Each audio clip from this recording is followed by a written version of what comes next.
Have anything going on in your life aside from lack of transportation?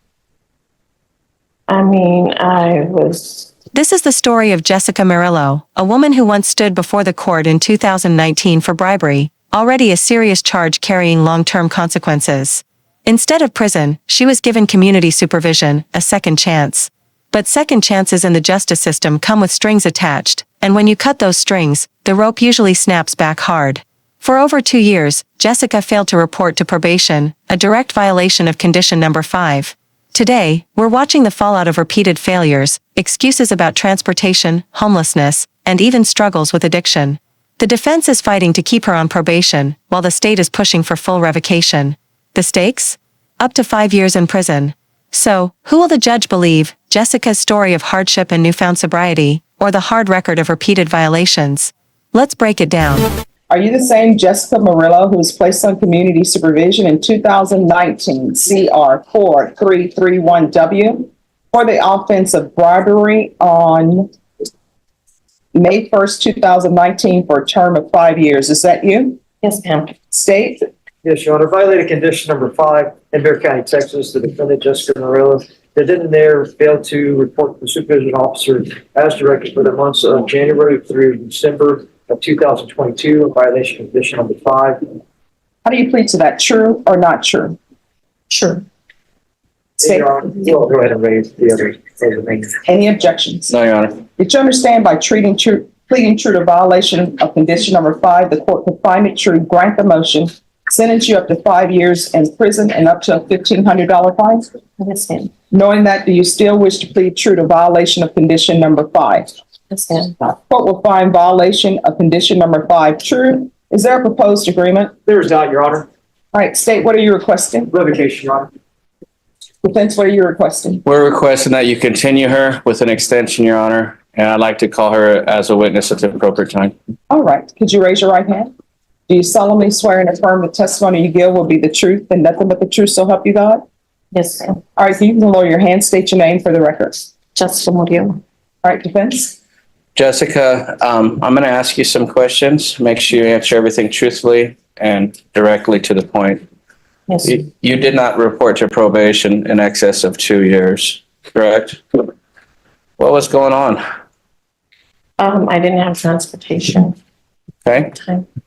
When did you discover you didn't have transportation? Early on? Yes, at the beginning of the year. Where were you living? So let me stop you right there. Here's the thing. Court reporter has to take down everything that's being said. You're Okay. mumbling. I know she can't hear, or she's straining to hear. I can't hear you because my allergies are acting up today. Okay, so So you need to keep your voice up so everybody can hear. yes, Judge. Yes, talk quite loud to almost to where you think you're shouting. Yes, Were you Judge. living here in San Antonio? No, Where were you living? in Floresville. Okay. And does the Via bus go out to Floresville? No, it doesn't. And were you reporting in San Antonio, or were you supposed to report in San Antonio? Yes, sir. Did you have contact with your probation officer? No, I didn't.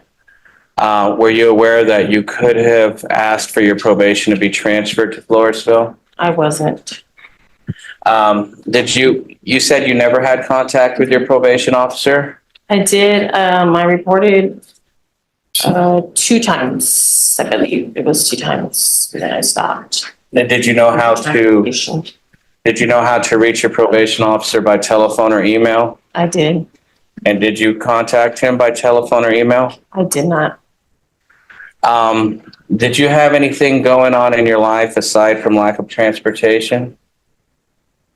I was not living at home, Where were you living? just on the streets. You were homeless at the time? Yes. Okay. Living on the streets of Floresville? Yes, sir. Yes, sir. Okay. With all due respect, Jessica, were you on drugs? Here's where the courtroom tension spikes. Jessica openly admits to being homeless and struggling with drugs during her probation period. On one hand, this honesty might humanize her in front of the court. Judges do recognize addiction and poverty as powerful forces that derail lives. But here's the catch. The legal system isn't built on sympathy alone. Probation is a contract, and the expectation is clear: you must report, no matter what. Notice how the defense tries to highlight her year-and-a-half sobriety, her claim of transportation now, and her willingness to restart probation. But this isn't Jessica's first violation, it's her third motion to revoke. That's a red flag for any judge. Let me ask you, if you were on the bench, would you give her yet another chance, or say enough is enough? Drop your thoughts in the comments. Were you on drugs at the time? At the time I was. Okay. You're sober now? I'm sober. I've been sober for a year and a half. Very good. You would like the judge to continue you on probation, even if it means you start in the 5 years all over again. Is that right? That's correct. You understand, frankly, there's no excuse for not reporting, right? No excuses. If I get this second chance, no excuses. I'll even be outpatient. Do you live in San Antonio now? I live in Floresville. You're still in I have Florida? transportation now. You do? Yes, I do. And now you're also aware you could request a transfer to Wilton County, is that right? That's correct. Okay. How long have you been in jail up to now? Going on a month and on the 26th, I'll be up. Okay. Do you think you've learned your lesson? Yes, I have. Okay. I can't do this. You understand that in the event the judge continues you on probation, you're probably on your last chance. You understand that?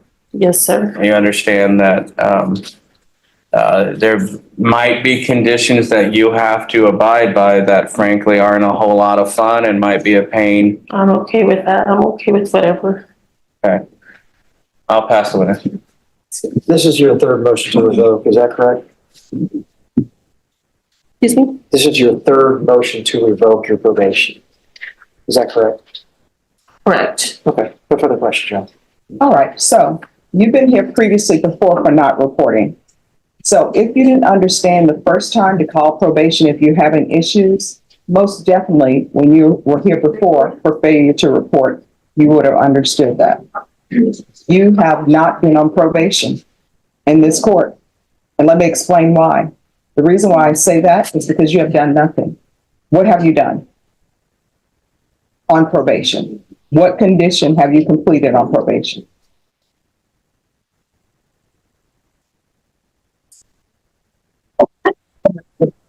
All right. And then the last time you were here before me, and it was me because this is my writing, I recognize it. Yes. It was a violation of condition number 5, which is not reporting. I denied the motion.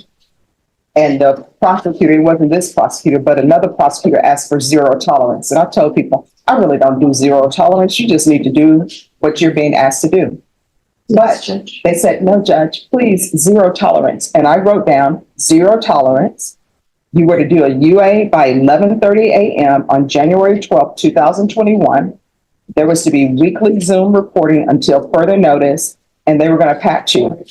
And then you just disappeared.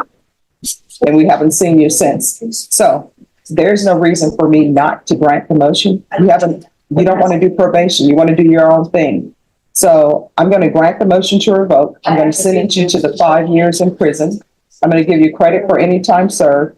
There's a $1,500 fine, time and money to run concurrent, and I'll order the therapeutic community. The therapeutic community doesn't increase the time that you're in custody, but hopefully it will help you with whatever drug issues you may have. I can't force them to place you in the therapeutic community, but you can ask them and they'll see that I've requested it. And so that will probably be your best bet to help you because you obviously have a major drug problem, but I can't help people who don't want to be helped. Did you review the trial court certification of defendant's rights to appeal with your attorney? Did you understand it?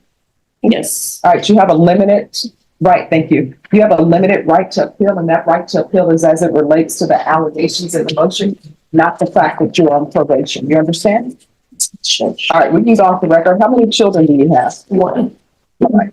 So here's the thing. The last time you use, do not put your child or your family members in a situation where they have to identify the body of somebody who's in a field and they say, well, we think it's your mom.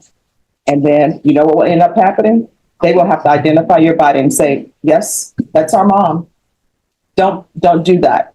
And when you get out of prison, if you can't find a place to help you with your drug problem or to stay on track, if I'm here, you can always come back here and I will direct you to a place that is free. I will pick up the phone, personally call them so you can get there. You understand? Yes. All right, good luck to you, okay? So, And there it is, the hammer comes down. Judge revokes probation and sentences Jessica to 5 years in prison, with credit for time served, plus a $1,500 fine. Importantly, the judge also recommends placement in a therapeutic community, which signals two things. 1, the system recognizes Jessica's addiction struggles. 2, the court is done with excuses. This was her third violation for the same issue, failure to report, and the judge made it clear, probation is not a free ride, it's a responsibility. What's striking is the judge's warning about her children potentially having to identify her body if she doesn't change her path. That's as personal and sobering as it gets.